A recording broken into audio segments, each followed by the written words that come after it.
In this video, we're going to be talking with Coach Danny Schechter, who's going into his 14th year of coaching. He's an offensive coordinator, quarterback coach.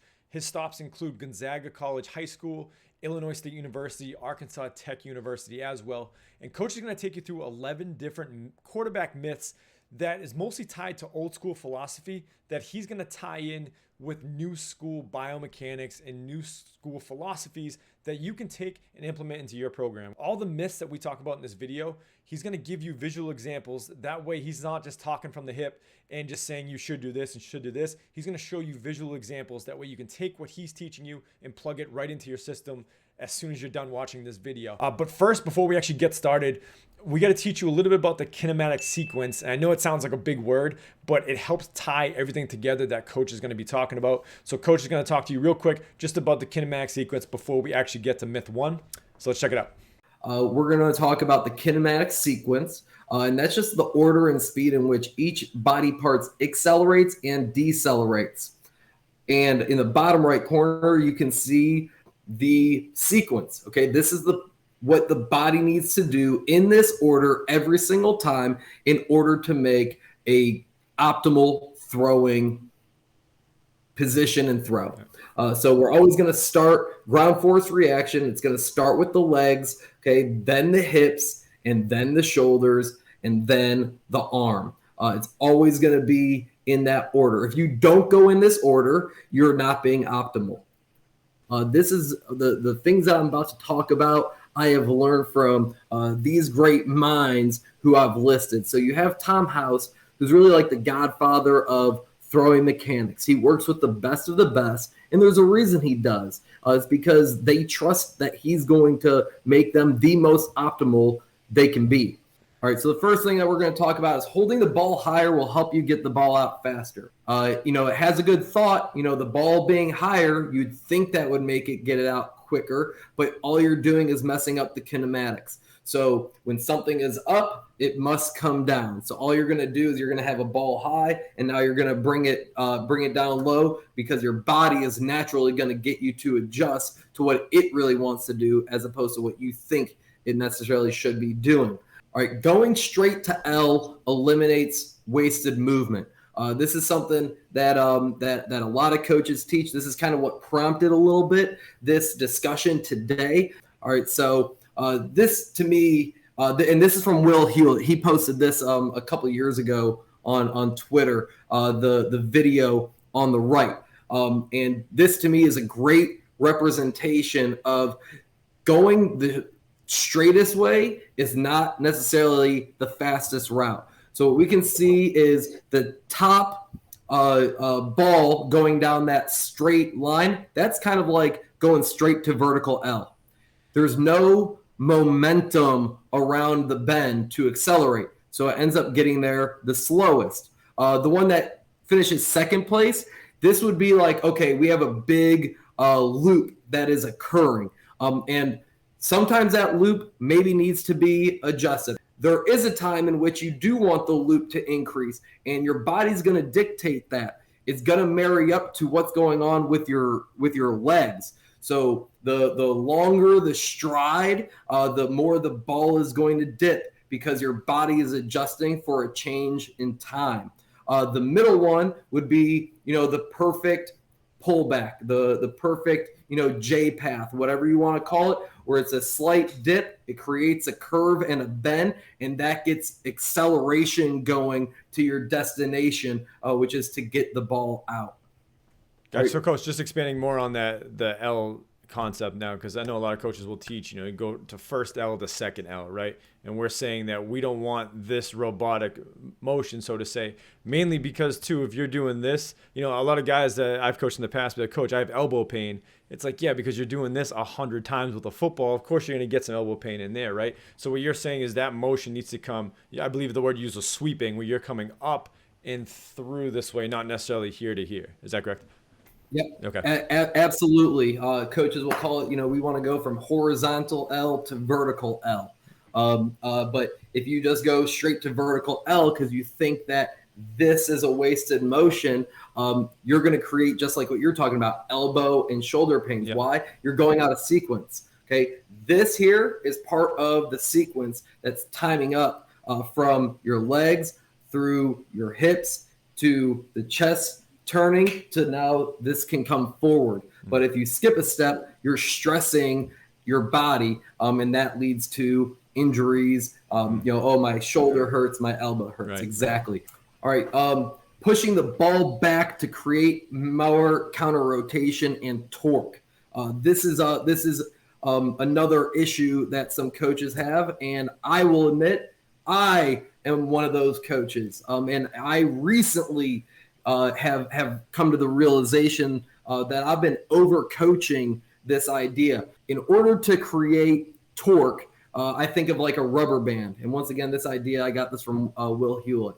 So if I wanted to shoot a rubber band, I could create some torque I can pull it back, right? I can pull it forward, or I can pull it both ways. But if you do it excessively, you're going to create extra stress in the body, which hurts the kinematic sequence, which is going to make the throwing motion not optimal. And Tom House, I'm about to show a video right here. This is kind of what led me to finish the idea of, I'm overcoaching this. All right, now watch when he breaks these hands where the football goes. So his body's going forward, and watch what the football's doing. Stop it right there. Now, not only did he lose time, but he's creating more stress to get to a release point over a longer distance. He's got to break hands on the center line. Have your guys break their hands on the center line. And you know what that creates? That creates that horizontal L that we were just talking about. And you heard Tom House, once again, coached more quarterbacks, more throwers than maybe any person on planet Earth, telling you don't create excess counter rotation because it creates stress. Stepping off the midline, so it allows you to get your hips through. Once again, I have coached basically every single one of these things. And when you come across better information, what are you willing to do when you get that information? So the way I like to think about this one is, well, let's look at other sports, because quarterbacks are not the only rotational athletes. Golfers are often correlated with quarterbacks. Baseball batters, hitters are correlated with quarterbacks. Tennis, all rotational athletes. And the reason I didn't include the pitcher in here is because the pitcher is on a mound, so that changes a little bit of what he's doing, whereas golfers, hitters, and tennis players are all on flat surfaces like a quarterback. Everything in our body is connected. So when you impact one piece of the throwing motion, that means you are impacting another piece of the throwing motion. Think back to what we just talked about with going straight to vertical L, right? Making that decision that impacts everything else in my body before that, because I'm going out of sequence. When I was having my quarterbacks counter rotate excessively, that impacts everything else because our body is connected. This is a whole body motion. Why do we not want to open up our toe to the target? Because if you open your toe, you're going to open your hip. If you open your hip, it will open your shoulder. We don't want these things to be open because those are all three things that are kind of anchor points. They are decelerators. They help create a sudden stop. Opening any of these early impairs the kinematic sequence and adds stress to the body. You're going to make the body have to go faster in a shorter amount of time, and that is what can lead to injuries as well as errant throws. You needed to step off the midline to get your hips through. Surely a golfer would need to do that. What do you know? None of them have opened up their lead leg. As a matter of fact, their front toe remains closed the entire time. I don't know. I look at this and I go, looks to me like they can get their hips through perfectly fine without stepping off the midline, stepping to the outside 9 inches or whatever coaches want to say. All right, baseball players, they surely can't get their hips through and hit home runs if they don't step off the midline. wow, look at these guys hitting bombs right now. And it looks like all of them are staying right on the midline. And maybe they have to adjust slightly a little bit inside, slightly a little bit outside. Maybe they're directly on the midline. But that's because they're adjusting for the chaos of the game. All right, a high elbow helps you throw over the offensive line. I look at Kyler Murray right there, and my understanding is he's listed at 5'10", but he's probably more like 5'8". So even if he gets his elbow as high as possible, you think he's throwing over the 6'8" dude that's standing in front of him? No. Quarterbacks throw through lanes and windows. Getting your elbow through is greater than a high elbow. Why? Well, a high elbow causes a tilt. So if you're just standing there and put your arm up, you can put your arm up just fine. But now, if I go through the throwing motion and I get my arm up, you'll notice my shoulders automatically tilt because my elbow is really high. My body needs to get out of the way of it. The other thing that will tilt besides my shoulders will be my hips. Why? We're all connected. On top of it, my head is going to now move out of the way too, which is not optimal for a myriad of reasons, and we'll get to those.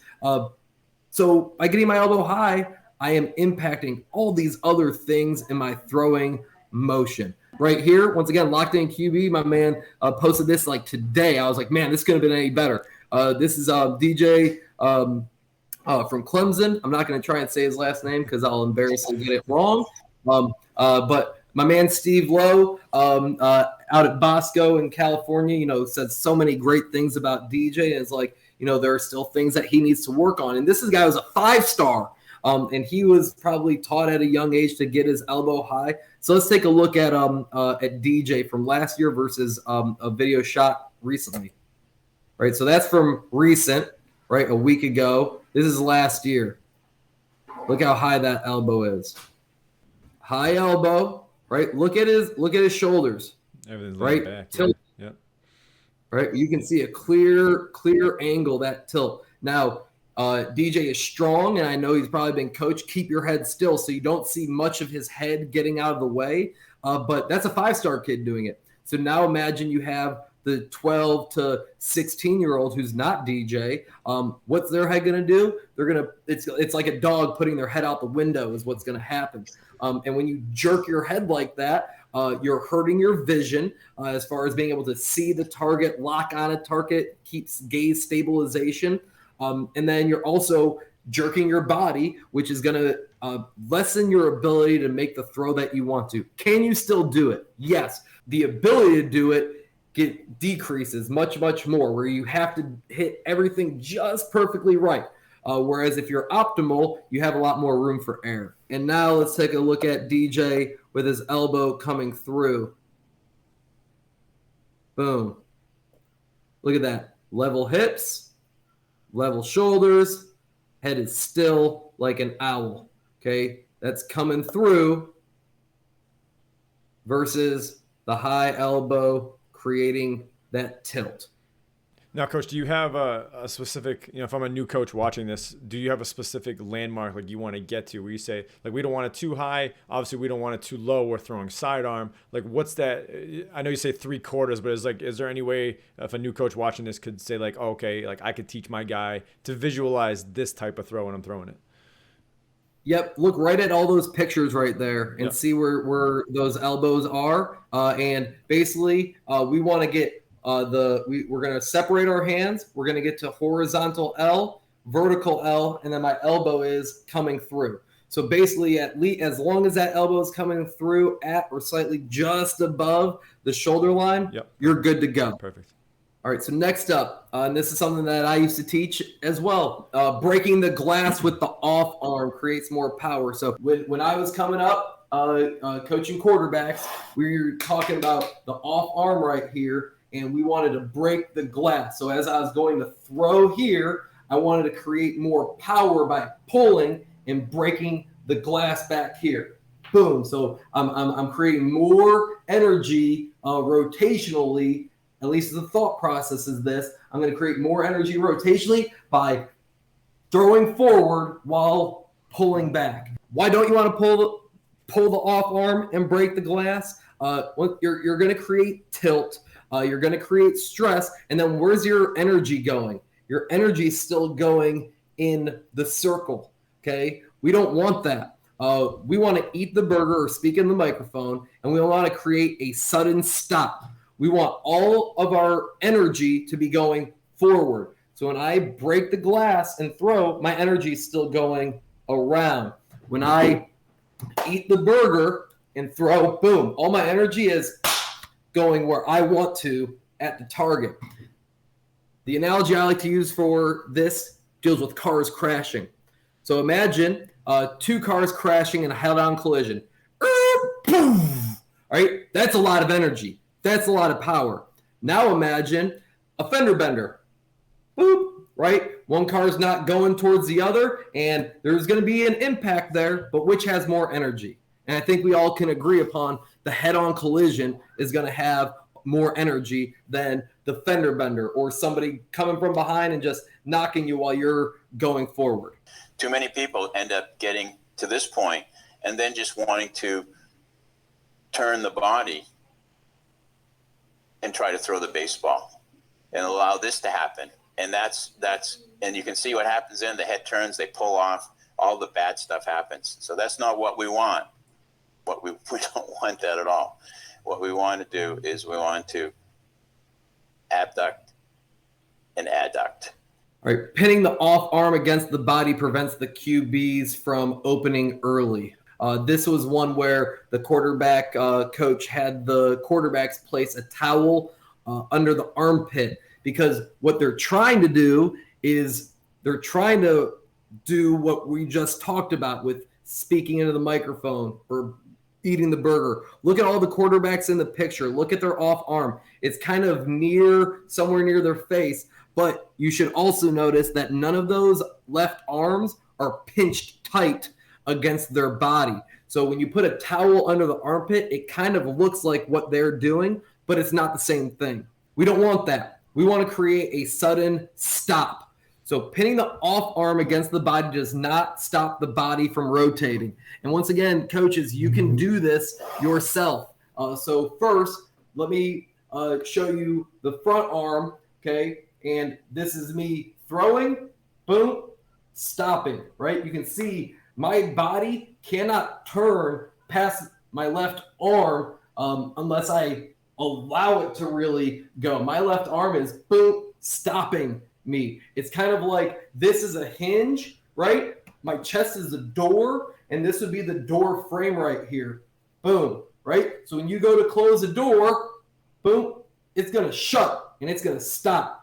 Now, if I took this away, if you took the door frame away, what's going to happen? The door is just going to keep swinging. Same thing, right? I have no way to stop my body with the front side here with my arm pinned against my body.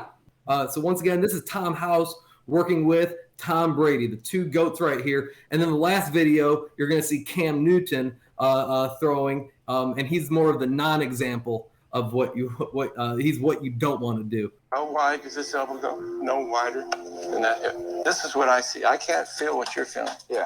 But this causes this. I can see a little muscling up. If you do that, you have torque. If you do this, yeah, you don't have any torque. That's what I feel. So it's that. Yeah. All right. I've got to be here. No? But it's got to get this. How easy is that? You see how relaxed you feel up here? He's just rewiring his nervous system. All right, so you can see the difference here between what Tom Brady was doing.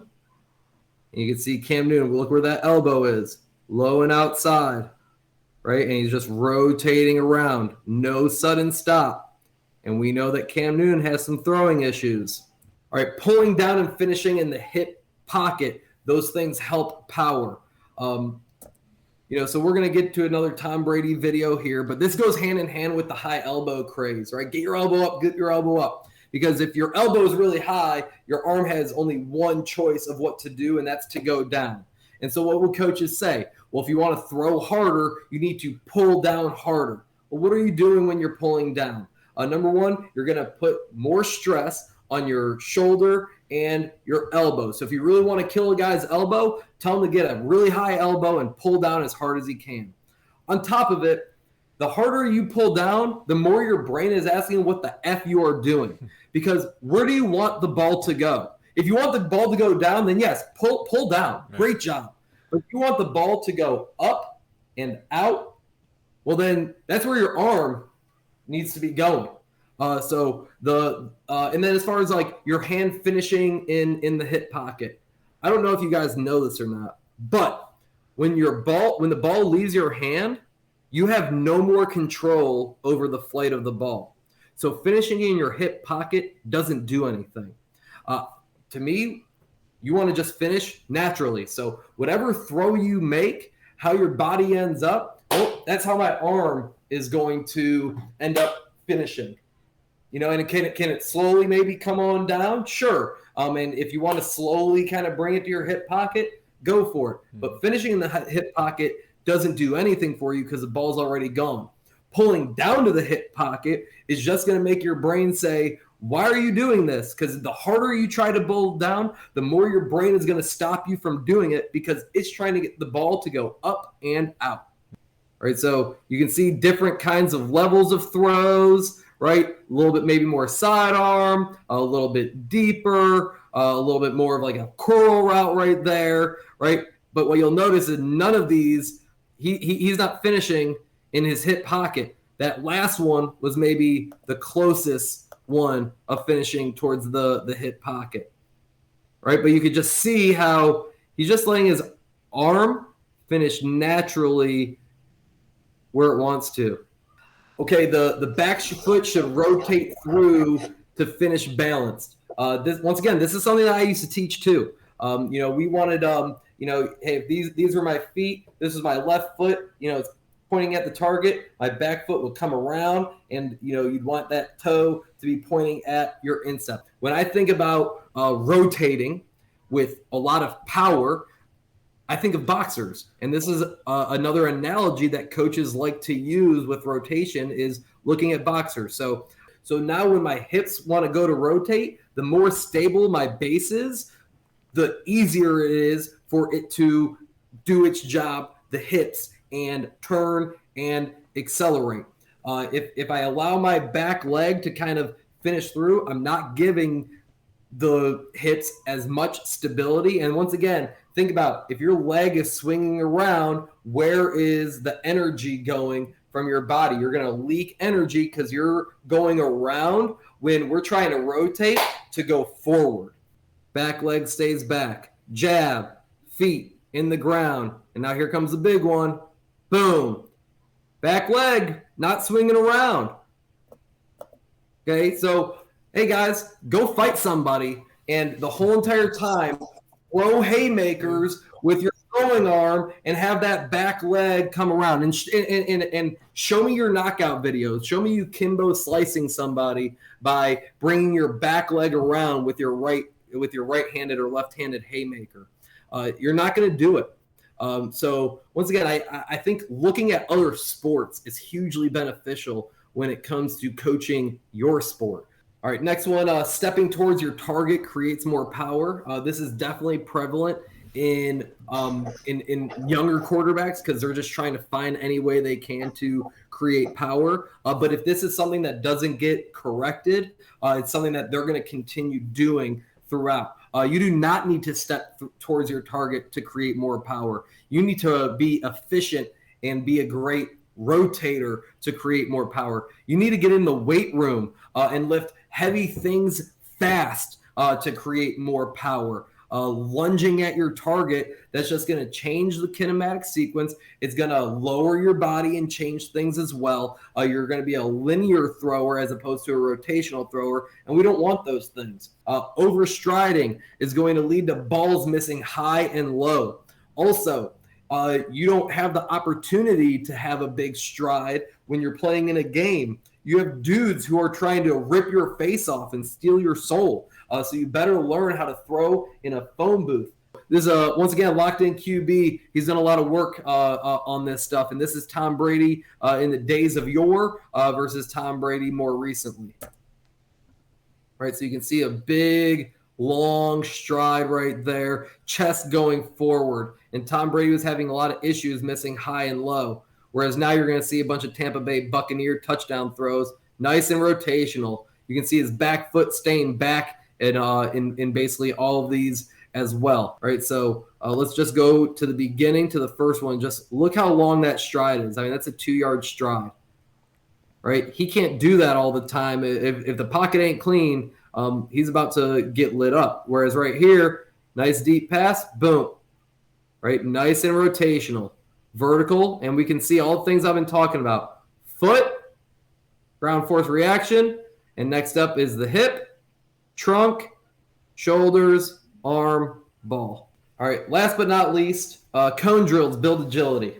Rob Gray, once again, this is straight from his book on page 156 on how we learn to move. A cone is an abstract cue with no inherent relevance to it, not the type of information Gibson proposed we use to control our actions. There are no affordances. There is no decision-making required of the athlete. All we have is a prescribed instruction from a coach telling us what to do. There are times and places to use cones, but I would definitely advise coaches to get away from using cones because guess what? There is not a cone on a field on game day. So those were our 11 myths from Coach Danny Schechter. If you want to learn more or you have questions about this video, be sure to reach out to Coach Schechter at Coach D Shack on Twitter. He's more than happy to answer all the questions you may have. If you have any questions for me, of course, I'm always open to answer your questions as well. You can find me at Chris Victory on Twitter. Again, if you have any questions that you want to leave for this video or any thoughts that you want to leave on this video, leave them in the comment section below and we're happy to respond back to those as well. Thank you for watching and we'll see you next time.